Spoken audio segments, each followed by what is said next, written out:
मतलब कुल मिला के वो इस तरीके से बताते हैं कि हम इलेक्ट्रॉनिक्स हैं तो मतलब हम टीवी का रिमोट ठीक करेंगे, और इलेक्ट्रिकल पर काम कर रहे हैं तो हम पंखे के तार लगाएंगे। ये समझिए, ऐसी आपको नहीं मिल पाएगी, आपको मैकेनिकल मिल सकती है। तो मैंने कि कोई दिक्कत नहीं, मैकेनिकल दे दो। मतलब ये सीन था, आप सोच सकते हो। मतलब ऐसा चूज कर रहा हूँ ब्रांच को जैसे कुत्ते बिल्ली का खेल हो। उसके बाद उन्होंने कहा कि तुम सीएसई मत लो, आप ईएन ब्रांच ले लीजिए। अगर आपके 70% से ऊपर आते हैं फर्स्ट ईयर में तो हम आपको शिफ्ट कर देंगे आईटी या सीएस ब्रांच में, जिसमें आप चाहोगे। उस तरीके से मैं तीसरी ब्रांच में शिफ्ट हुआ ना। तो आप सोच सकते हो इलेक्ट्रॉनिक्स में आपकी कितना स्कोप है। अगर आप कुछ, आपका थोड़ा सा भी माइंड ऐसा है ना, क्या बोलते हैं, क्रिएटिव है। नमस्कार दोस्तों, मैं आपका दोस्त मिस्टर सूरजपुरी और आपका स्वागत करते हैं ब्रांड न्यू वीडियो के साथ। तो भाइयों, आज की जो वीडियो है बहुत ही ज़्यादा इन्फॉर्मेटिव वीडियो होने वाली है। क्योंकि मेरे को क्यों लगता है मेरे को इस टॉपिक पर वीडियो बनानी चाहिए, क्योंकि जब मैं अपनी एडमिशन ले रहा था इंजीनियरिंग के टाइम पे स्टार्ट करने से पहले, तो मेरे दिमाग में, मैं सोच नहीं सकते, इतनी ज़्यादा दिक्कत आई थी ना मेरे को ब्रांच चूज करने में। एक्चुअली मैं बताऊँ तो ब्रांच को चुनने में मेरे को इतनी 3 बार मेरे को चेंज करवानी पड़ी थी ब्रांच। ये भी मैं अपनी कहानी बताऊँगा सबसे पहले, उसके बाद ही मैं इस डिफरेंस को बारे में एक्सप्लेन करना चालू करूँगा। तो मेरे को ऐसा लगता है जब मेरे को इतनी दिक्कत आई थी, मेरे पास तो फ़ोन भी नहीं था, मैं किसी सबसे फ़ोन कर करके पूछ रहा हूँ, किसी बंदे से। मेरे पे ज़्यादा बंदों का नंबर भी नहीं था, तो मेरे को फ़ोन कर करके पूछना पड़ता था कि भाई कौन सी ब्रांच लेनी चाहिए, क्योंकि मेरे को कुछ आइडिया नहीं था। मेरा एक टाइम पे ये सिस्टम था कि जौन सी ब्रांच मिल जाती है वो, मतलब जिसमें हमारे क्लास से 12th में जो पास आउट हुए थे, उसमें जिस ब्रांच में हमारे मैक्सिमम स्टूडेंट्स जा रहे हैं उसी में मैं चले जाता हूँ। तो मेरा ये सिस्टम था भेड़ चाल वाला। तो ये भाई मेरे साथ बहुत बुरा घटना घटी थी। फाइनली मैंने फिर इलेक्ट्रॉनिक्स ली। इलेक्ट्रॉनिक्स भी ऐसा नहीं कि इंटरेस्ट के बेसिस पे, मेरे को अपना इंटरेस्ट पता ही नहीं था किस में जाना है। ये मैंने रैंडमली कोई भी ब्रांच चूज कर ली थी। मेरे को लगा ईसी सुनने में थोड़ा अच्छा लगता है और बंदे भी इसमें ज़्यादा ले रहे हैं एडमिशन्स, तो मैं इसी में ले लेता हूँ। तो what is the difference between electronics engineering and electrical engineering, so that जो भी हमारे न्यू जॉइनर्स हैं, हमारे भाई हैं, जो हम पे कमेंट करते रहते हैं कि ये ब्रांच कैसी है, वो ब्रांच कैसी है, उनके लिए आज क्लैरिफिकेशन मैं पूरा दे दूंगा आज इस वीडियो के थ्रू। तो डिफरेंस बताने से पहले सबसे पहले मैं अपना जर्नी बता देता हूँ, मेरे साथ क्या घटा था। तो एक्चुअली जब मेरा 12th पास हुई थी तो सबसे पहले मैं सी एस मतलब CSE का बहुत ज़्यादा क्रेज सुनता था। मेरे सब जो क्लास वाले हैं वो बंदे CSE के लिए भाग रहे हैं, तो मैंने सोचा यार CSE अच्छी होती होगी, कंप्यूटर साइंस ब्रांच, उसमें अच्छा स्कोप है, तो मैं इसे एडमिशन ले लेता हूँ। पर मैं काफ़ी लेट हो चुका था एडमिशन्स के लिए, और मैंने जो, क्या बोलते हैं, एक एग्जाम रहता है जिसके थ्रू एडमिशन्स होते हैं कॉलेज में, जो कि काउंसलिंग वाला एग्जाम रहता है, वो भी मैंने नहीं दिया था। मैं डायरेक्ट एडमिशन वाला बंदा था। मैं 2-3 कॉलेज में गया, तो सबसे पहले GL बजाज में गया था। तो उन्होंने कहा कि CSE आपको नहीं मिल पाएगी, आपको मैकेनिकल मिल सकती है। तो मैंने कि कोई दिक्कत नहीं, मैकेनिकल दे दो। मतलब ये सीन था, आप सोच सकते हो। मतलब ऐसा चूज कर रहा हूँ ब्रांच को जैसे कुत्ते बिल्ली का खेल हो।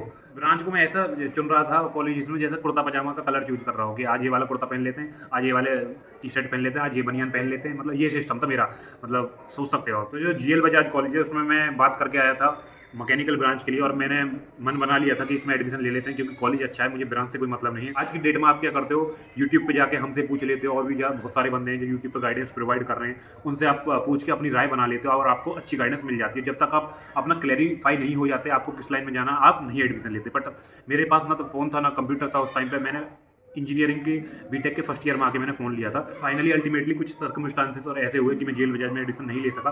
कुछ मतलब उसका फीस का भी इशू आ रहा था, और मतलब दोस्त भी थे वो NIT में ज़्यादा जा रहे थे, तो मैं GL बजाज में मैंने एडमिशन नहीं लिया। फिर मेरे को NIT एकदम कान में बजा, किसी बंदे ने कहा कि भाई NIT कॉलेज अच्छा है, इसमें ले लिया, और उसकी थोड़ी सी फीस भी डाउन है, तो थोड़ा एडवांटेज मेरे को था। फॉर्मूला पूछा था फिजिक्स का, रेजिस्टिविटी का, तो मैंने आराम से बता दिया। तो उसके बाद उन्होंने कहा तुम्हारी परसेंटेज ठीक है, तुम्हें हम एडमिशन देते हैं, बट तुम्हें हम CSE ब्रांच नहीं दे पाएंगे। मैं CSE ब्रांच के लिए वहाँ भी गया था भेड़ चाल में। उसके बाद उन्होंने कहा कि तुम CSE मत लो, आप EN ब्रांच ले लीजिए। अगर आपके 70% से ऊपर आते हैं फर्स्ट ईयर में तो हम आपको शिफ्ट कर देंगे IT या CS ब्रांच में, जिसमें आप चाहो। मैंने कहा कोई दिक्कत नहीं, फर्स्ट ईयर में तो सबके सब्जेक्ट सेम ही रहते हैं, तो मैं फर्स्ट ईयर में EN ले लेता हूँ, कोई दिक्कत नहीं है। EN ही मतलब इलेक्ट्रिकल ब्रांच होती है EN जो है, ठीक है। तो मैंने इलेक्ट्रिकल ब्रांच ले ली। तो मैं थोड़ा टॉपिक से भटक रहा था, मैं अपनी कहानी में ज़्यादा जोर दे रहा था, जबकि मेरे को इस वीडियो में बताना है डिफरेंस। तो मैं अभी उसी पर आ रहा हूँ अपने जर्नी के बाद कि मैंने कैसे ब्रांच चूज करी, उसके बाद डिफरेंस बताना। जो मेरा एडमिशन है वो EN ब्रांच में हो चुका था। फिर कुछ दिन बाद मेरे एक दूसरा लड़का है, क्लासमेट ही था, उसका फ़ोन आता है, भाई तूने EN क्यों ले ली, तूने EC क्यों नहीं ली, EN से अच्छी थी EC ही सुनने में लगती है, EC देख कितना अच्छा वर्ड है, और मैंने भी इसी में लिए, तू भी इसी में ले ले। और रीजन किसी को नहीं पता कि इस ब्रांच से क्या स्कोप है, EN ब्रांच से क्या स्कोप है, वैसे उसका मतलब पता ही, इलेक्ट्रॉनिक्स हो गया, इलेक्ट्रिकल हो गया, उस बेसिस पे जा रहे हैं। और वो भी जितने भी मेरे दोस्त थे सबका यही था CSE में जाना। जब उनको CSE नहीं मिली, जब वो इलेक्ट्रिकल या इलेक्ट्रॉनिक्स की तरफ जा रहे थे, तो फिर मैंने कहा भाई EC ले लेते हैं। फिर अगले दिन मैं दोबारा गया, एप्लीकेशन लिखी, EN को मैंने EC में चेंज करवा लिया। तो इस तरीके से मैं तीसरी ब्रांच में शिफ्ट हुआ। तो सोच सकते हो फिर मैंने अपने EC का जर्नी चालू करा फर्स्ट ईयर में। तो सबसे बड़ा डिफरेंस जो है, सबसे पहले मैं फुल फॉर्म बता देता हूँ। EC होता है इलेक्ट्रॉनिक्स एंड कम्युनिकेशन ब्रांच भी बोलते हैं, और हम इसको electronics and telecommunication branch भी बोला करते हैं। जबकि EE, ट्रिपल E EN ये होती है इलेक्ट्रिकल ब्रांच, ठीक है ना। इसमें कुछ सब्जेक्ट्स का डिफरेंस है। फर्स्ट ईयर में तो मैं बता दूँ सबके सब्जेक्ट सेम रहते हैं। तो इलेक्ट्रॉनिक्स ब्रांच में हम क्या पढ़ते हैं? इलेक्ट्रॉनिक्स ब्रांच में digital electronics, analogue electronics, communication system, electronics devices and semiconductors, और क्या बोलते हैं इलेक्ट्रोमैग्नेटिक थ्योरी, मैथमेटिक्स जो कि मेन रोल अदा करता है। मैथ तो भाई इंजीनियरिंग में आज जा रहे हो ना, मैथ से नहीं बच सकते हो। एनालॉग, नेटवर्क एनालिसिस, एप्टीट्यूड, ये सब सब्जेक्ट हम इलेक्ट्रॉनिक्स एंड टेलीकम्युनिकेशन इंजीनियरिंग में पढ़ते हैं। जबकि बात करें इलेक्ट्रिकल की, तो इलेक्ट्रिकल और इलेक्ट्रॉनिक्स का जो सिलेबस है ना, वो मिलता जुलता ही है। मतलब 2-4 सब्जेक्ट्स का सेम होगा, मतलब 60-70% सेम ही है सब्जेक्ट पढ़ते हुए। मैं ऑल ओवर कंबाइन सब्जेक्ट बता रहा हूँ 4 साल में जो आप पढ़ोगे। मैं ये बता रहा कि फर्स्ट ईयर में आप यही पढ़ोगे, सेकंड ईयर में पढ़ोगे। मेरे को कुछ सब्जेक्ट याद है, मैं उनके नाम ले रहा हूँ। मतलब मैंने 8-10 सब्जेक्ट के नाम बता रहा हूँ, और बाकी भी और भी रहते हैं कोई छोटे मोटे, जैसे कि ह्यूमन साइंस, वो मतलब थ्योरी सब्जेक्ट्स रहते हैं। ये मैं मेन सब्जेक्ट्स बता रहा हूँ जो आप पढ़ोगे इन ब्रांचेस में, इलेक्ट्रॉनिक्स में और इलेक्ट्रिकल में। मैथ हो गया, सिग्नल एंड सिस्टम, नेटवर्क और power electronics, machines, digital electronics, analogue electronics, electromagnetic field, ये सब सब्जेक्ट हम इलेक्ट्रिकल में पढ़ते हैं, ठीक है ना। और मैं ये बता दूं कि मतलब बहुत बंदे क्या करते हैं, इलेक्ट्रॉनिक्स और इलेक्ट्रिकल का डिफरेंस बताते हुए इंडस्ट्री लेवल पर पहुंच जाते हैं कि इसमें हम ये काम करते हैं। भाई फर्स्ट ईयर में एडमिशन ले रहा है, वो इतना कहाँ समझ पाएगा? आप इंडस्ट्री लेवल पे उसको डिफरेंस बता रहे हो यूट्यूब पे। मैंने बहुत बंदों की देखा है कि यूट्यूब पे ऐसा बताते हैं कि इसमें ऐसे काम करते हैं, इलेक्ट्रॉनिक्स में हम टाइनी लेवल पर काम करते हैं, इलेक्ट्रिकल में हम ये बनाते हैं। मतलब कुल मिला के वो इस तरीके से बताते हैं कि हम इलेक्ट्रॉनिक्स हैं तो मतलब हम टीवी का रिमोट ठीक करेंगे, और इलेक्ट्रिकल पर काम कर रहे हैं तो हम पंखे के तार लगाएंगे, ये समझ लो। मतलब इस तरीके से बताने की कोशिश करते हैं। तो भाई अभी वो नया बंदा है, जब इंडस्ट्री 3rd-4th ईयर में पहुंच जाएगा, जब उसको ये चीज़ समझाना, अभी उसको सब्जेक्ट वाइज समझाओ, बीटेक में क्या क्या पढ़ाया जाता है, इलेक्ट्रॉनिक्स में, इलेक्ट्रिकल और इलेक्ट्रॉनिक्स में, दोनों में क्या क्या स्कोप है, और मतलब किस ब्रांच से हम किस फील्ड में जा सकते हैं, किस तरह की जॉब लगती है, गवर्नमेंट या फिर प्राइवेट, किस तरह की इंडस्ट्री हमें प्राप्त होती हैं, ठीक है। तो ये चीज़ बता सकते हो आप, जो कि मैं अभी बताने वाला हूँ। तो इलेक्ट्रॉनिक्स ब्रांच में हम माइक्रो एलिमेंट्स पर काम करते हैं, ठीक है ना। जैसे कि पीसीबी हो गया, डायोड्स हो गए, चिप्स हो गई, इनके ऊपर हम इंडस्ट्री में काम करेंगे आगे जाके, और इन्हीं के ऊपर हम पढ़ाई करते हैं। अब जबकि इलेक्ट्रिकल में हम बड़े सिस्टम्स पर काम करते हैं, मशीन्स हो गया, मशीन लर्निंग, और बहुत सारे सब्जेक्ट्स होते हैं, ठीक है। बात करते हैं अपॉर्चुनिटीज़ क्या क्या है। अपॉर्चुनिटीज़ भाई इलेक्ट्रॉनिक्स इंजीनियरिंग में बहुत बड़ी अपॉर्चुनिटी है। आप गवर्नमेंट में भी जा सकते हो, गवर्नमेंट लाइन में भी जा सकते हो, आप आईटी फील्ड में भी जा सकते हो, आप वीएलएसआई फील्ड में भी जा सकते हो जिसका बहुत ज़्यादा क्रेज है, अभी सेमीकंडक्टर के ऊपर बेस्ड है, ठीक है। और इलेक्ट्रिकल इंजीनियरिंग में आप इलेक्ट्रिकल में भी सेम है, आप गवर्नमेंट की तरफ ज़्यादा फोकस्ड रहते हो, क्योंकि मैंने देखा है कि इलेक्ट्रॉनिक्स वाले जो बंदे हैं, हमारी जो इलेक्ट्रॉनिक्स ब्रांच है, वो सब आईटी फील्ड में उन्होंने जॉब लिया है, ठीक है ना। मतलब 90% बंदों ने 95% बंदों ने आईटी फील्ड में जॉब ली है, और 5 या 6% होंगे जिन्होंने अपने कोर फील्ड में जॉब ली है। इलेक्ट्रिकल इंजीनियरिंग में जो स्टूडेंट्स हैं कोर कंपनी में जाना ज़्यादा पसंद करते हैं as compare to IT field. Electrical से भी आईटी फील्ड में जा सकते हैं, ऐसी कोई बात नहीं। एक एग्जाम होता है गेट, जो कि हम दोनों ब्रांचेस से दे सकते हैं, graduate aptitude test in engineering. इसमें हमें अपने कोर सब्जेक्ट्स पढ़ने पड़ते हैं, और गेट एग्जाम होता है जिसका 1700 रुपये का फॉर्म है, और आप भर सकते हो। बहुत ही कॉम्पिटिटिव लेवल का एग्जाम है, बहुत टफ एग्जाम है, जो आप 12th के बाद आईआईटी के दरवाजे में क्लियर नहीं कर पाए थे, आईआईटी के दरवाजे में नहीं घुस पाए थे, वो आप अब घुस सकते हो एमटेक के थ्रू। आप मास्टर्स इन टेक्नोलॉजी कर सकते हो अगर आप गेट क्लियर करते हो। गेट क्लियर से कुछ नहीं होगा, अच्छे नंबर 50 से ऊपर नंबर होना चाहिए।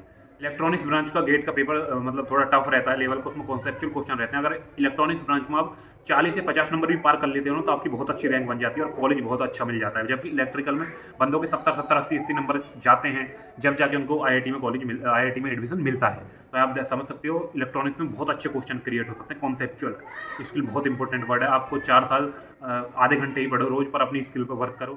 जैसे कि आप वीएलएसआई लाइन में जाना चाहते हो, तो आप वेरीलॉग सिस्टम, वेरीलॉग ये सब पढ़ के रखिए, थोड़ा थोड़ा पढ़ते रहिए, और 4th ईयर में आते आपकी धैर्य देसी जॉब लगेगी कंपनी में, कोई दिक्कत वाली बात नहीं। अगर आपको 4th ईयर में ध्यान आती है तो आपको फिर थोड़ा डिले होगा जॉब में, ठीक है ना। बात करें कौन सी ब्रांच अच्छी है, तो भाई अच्छी और बुरी का भाई ऐसा कुछ नहीं है, सब ब्रांच अच्छी होती है, सब ब्रांच बुरी भी होती है, ठीक है ना। तो ये आपके इंटरेस्ट पे डिपेंड करता है। ब्रांच चूज करी थी वो तो मैं सीएससी के लिए गया था, मैं सोच रहा था फर्स्ट ईयर के बाद मैं सेकंड ईयर में चेंज कर लूँगा, बट मेरे को इलेक्ट्रॉनिक्स से थोड़ा लगाव हो गया था, मेरे को इलेक्ट्रॉनिक्स ही पसंद आने लगी थी, तो मैं इलेक्ट्रॉनिक्स ब्रांच में ही रहा। मैंने वो एप्लीकेशन अपनी सूंघ के भी नहीं देखी जो मैंने लिख रखी थी। फिर मेरे 70% से ऊपर आ चुके थे, ये मैं बता दूंगा, फिर भी मैं ब्रांच आईटी में नहीं गया। में मेरे 21 नंबर आए थे, जस्ट पास हुआ था, तो इस चक्कर में मेरे को लगा कि भाई मैं कंप्यूटर साइंस के लिए नहीं बना हूँ। तो ये टोटली आपके इंटरेस्ट पे डिपेंड करता है। आप इलेक्ट्रॉनिक्स भी ले सकते हो, इलेक्ट्रिकल भी ले सकते हो। इंजीनियरिंग में हम ज़्यादातर इलेक्ट्रॉनिक्स आइटम की बात करेंगे, जब नाम से ही समझ में आ रहा है इलेक्ट्रॉनिक्स इंजीनियरिंग है, तो इसमें और प्लस टेलीकम्युनिकेशन भी, इसमें कम्युनिकेशन सिस्टम भी हम बहुत अच्छे से पढ़ते हैं। तो इसमें हम सेमीकंडक्टर के बारे में बात करते हैं, जो कि मेन जो सेमीकंडक्टर आजकल हमारा जो यूज हो रहा है वो भी सिलिकॉन है। आपको पता होगा सिलिकॉन हम यूज कर रहे हैं, और सेमीकंडक्टर की बहुत ज़्यादा वो चल रही है, क्या बोलते हैं, शॉर्टेज चल रही है, जिसकी वजह से जो आप गाड़ी खरीदते हो उसका इतने लंबा टाइम पीरियड आ रहा है, ठीक है ना। तो आप सोच सकते हो इलेक्ट्रॉनिक्स में आपकी कितना स्कोप है। अगर आप कुछ, आपका थोड़ा सा भी माइंड ऐसा है ना, क्या बोलते हैं, क्रिएटिव है, तो आप बहुत कुछ आगे कर सकते हो अपना अपना दिमाग लगा के। इलेक्ट्रिकल इंजीनियरिंग में हम बेसिकली कंडक्टर्स की बात करते हैं, कंडक्टर मटेरियल्स की, मेटल्स, अलॉयज और इलेक्ट्रिकल लार्ज स्केल लेवल पर हम पढ़ाई करते हैं। मतलब लार्ज स्केल लेवल के जो इंस्ट्रूमेंट्स हैं उनके बारे में हम जानते हैं पूरी 4 साल में, ठीक है ना, थ्रू अलग अलग सब्जेक्ट्स। और मैथमेटिक्स, अब बहुत बंदे सोचेंगे इसका मैथमेटिक्स का क्या रोल है इसमें। भाई मैथ की है इसके लिए, मैथ आपकी जो ब्रॉड सोचने का लेवल है, आपकी कॉन्सेप्चुअल लेवल है, उसको बढ़ाती है, माइंड को शार्प करती है मैथ। और मैथ के जरिए, मैथ का यूज है सारे सब्जेक्ट्स में होता है। अब मैथ में जो इंटीग्रेशन और डिफरेंशिएशन, ये आपको और जो सब्जेक्ट्स है ना उनमें यूज होगा इस सब चीज़ का। एनालॉग में, डिजिटल में आप बच नहीं सकते। ये सब मैथ एक तरह से छत्र छाया है इन सारे सब्जेक्ट की, उसकी छत्र छाया में आप ये सब सब्जेक्ट्स पढ़ रहे हो। इलेक्ट्रॉनिक्स में हम किस चीज़ के ऊपर पढ़ाई करते हैं, कौन से मतलब टाइनी इंस्ट्रूमेंट्स रहते हैं जिसके ऊपर हम पढ़ाई करते हैं और इंडस्ट्री में काम भी करते हैं, कैपेसिटर्स, डायोड और इंडक्टर्स, रजिस्टर्स, ठीक है ना, डिलेज, इन सब के ऊपर बात करते हैं। हम बात करते हैं वायर्स, स्विचेस, फ्यूजेस और जितने भी मशीन्स हैं, इलेक्ट्रिकल मशीन्स, उनकी वर्किंग कैसी होती है, मोटर, ये सब इन चीज़ों के बारे में पढ़ाई करते हैं। मैं भाई सब चीज़ बताने लगा ना तो बहुत लंबी वीडियो हो जाएगी। आप, मैं ओवरव्यू दे रहा हूँ आपके लिए, आप फ्रेशर हो, नया एडमिशन ले रहे हो, तो आपके लिए इतनी ही बहुत है। आप इतना मत घुसो फर्स्ट ईयर के लिए।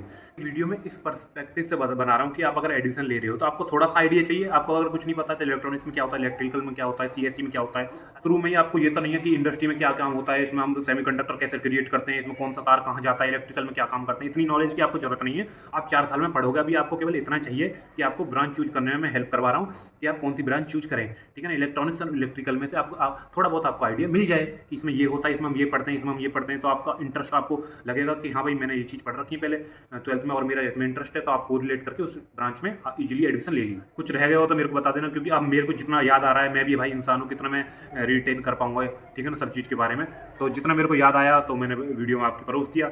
और आपको वीडियो अच्छी लगे तो बता देना। इंस्ट्रूमेंटेशन, इलेक्ट्रिकल और डिफरेंस चाहिए तो मैं उनके बारे में बताने के लिए तैयार हूँ। और मेरे को कुछ मिस हो गया कि इसमें ये होता है, आपको सजेशन देना चाहता हूँ तो आप कमेंट में बता देना भाई इस ब्रांच में ये होता है, इस ब्रांच में ये होता है, तो मैं अगली वीडियो में ऐड कर दूंगा और मेरे को भी कुछ सीखने के लिए मिल जाएगा। ऐसा नहीं है कि मैं भाई मैंने बीटेक पास आउट कर लिया तो सब चीज़ मेरे पास आ गई है और मैं कुछ नहीं सीख सकता, ठीक है ना। चाहे आदमी कितना ही बूढ़ा हो जाए, उसकी एज बढ़ जाती है, एक्सपीरियंस बढ़ जाता है, और उसे सीखते रहना चाहिए। किससे? जिस पर कुछ आता है, चाहे वो कम एज का क्यों ना हो, जिस पर कुछ नई चीज़ आई है उससे सीखते रहना चाहिए। अब फर्स्ट ऐसे ऐसे बंदे हो सकते हैं जो फर्स्ट ईयर में, जिनको मेरे से ज़्यादा ज्ञान होगा, तो जो जिस फील्ड का, ऐसा नहीं है हर फील्ड का ज्ञान होगा, जिस फील्ड का ज्ञान उन पर, मैं उनसे कैच कर लूँगा, और जिस फील्ड का ज्ञान मुझे, मैं उनको दावत में दे दूँगा, कोई दिक्कत नहीं है उस चीज़ में। तो इसमें कोई ईगो नहीं रखना चाहिए कि हम इस ईयर में आ गए हैं, हम फाइनल ईयर पास आउट है तो हम ईगो रखें, हमें सब आता है, ठीक है ना, ये मत रखो। तो बहुत बहुत धन्यवाद भाई इस वीडियो को देखने के लिए, और see you in the next vlog. Bye.